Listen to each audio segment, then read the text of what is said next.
At dahil nga may sakit si Mister, so eto, susubukan natin ngayon ng ating IQ kung gagana. Dahil nasira nga yung faucet ng ating gripo, ayusin. Ay, ayan na nga, nasaan ang IQ mo? Bakit di mo pinatay yung git valve? Ay nako.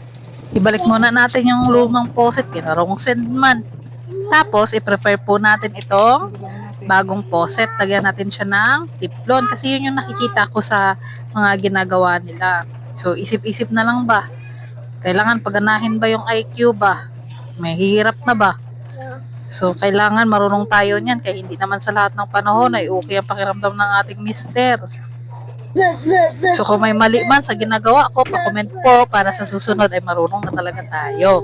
So, yan, wala na pong patay-patay. Basta mabilisan lang.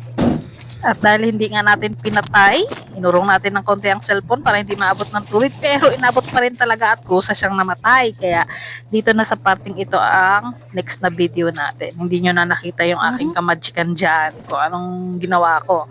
Tapos na-discover natin na may crack na nga itong ating PVC.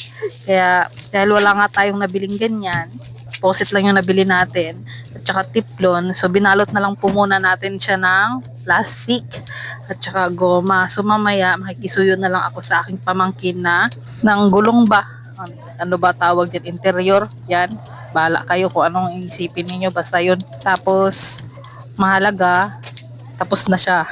Tapos dito naman tayo sa baba sa CR kasi ganun din yung nangyari. Ay nako, at dahil nga talagang mag-isa lang tayo ngayon, ayan, yung anak ko, nasa likod ko. Tinuturuan ako kung anong gagawin ko. Charot. Sa panahon kasi ngayon, anak na nag-tutor sa magulang. Kasi malalaki na sila eh.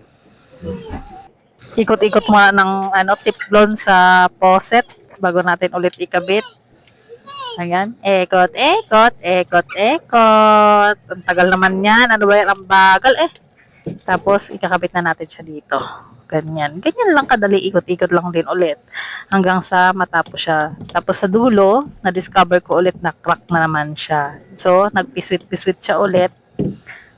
Ayan, di ba? Hanggang sa pati ang cellphone natin ay tinamaan ulit at namatay. So, dito na tayo ulit sa dulo. Ayan na siya. Binalot ko ulit ng plastic. So, yun lang po. Thank you. Bye-bye.